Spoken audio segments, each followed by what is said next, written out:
আসসালামু আলাইকুম ভিউয়ার্স, আপনারা সবাই কেমন আছেন? আশা করি ভালো আছেন। তো এই কবুতরটা সেল করে দেওয়া হবে। আমার কাছে মাদি কবুতর নেই, তো এই কারণে সেল করে দেওয়া হবে মদ্দা পায়রা। এই হলো ডাঙার কোয়ালিটি। কেউ যদি মাদি দেয় তাও এক্সচেঞ্জ করে দেওয়া হবে,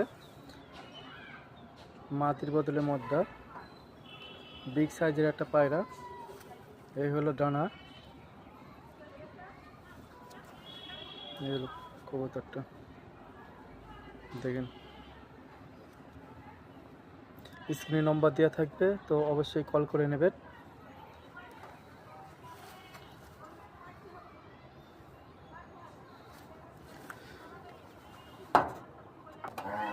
তো আপনাদেরকে আর একটা কবুতর শখ করাচ্ছি। এই কবুতরটা একটা করে খেলা আছে, কবুতরটা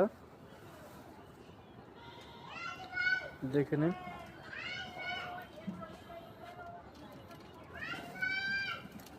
পর কাটা আছে। তো কেউ যদি নিতে চাও মদ্দা কবুতর, কেউ যদি নিতে চায় অবশ্যই স্ক্রিনে নম্বর দেওয়া থাকবে, অবশ্যই ফোন করে নেবে। আর যদি কেউ মাদি পায়রা দিয়ে এক্সচেঞ্জও করে নিতে চাও তো অবশ্যই সেটাও হবে, কারণ আমার খোপে সবই মদ্দা কবুতর হয়ে গেছে। তো স্ক্রিনে দেওয়া নম্বরে অবশ্যই ফোন করুন।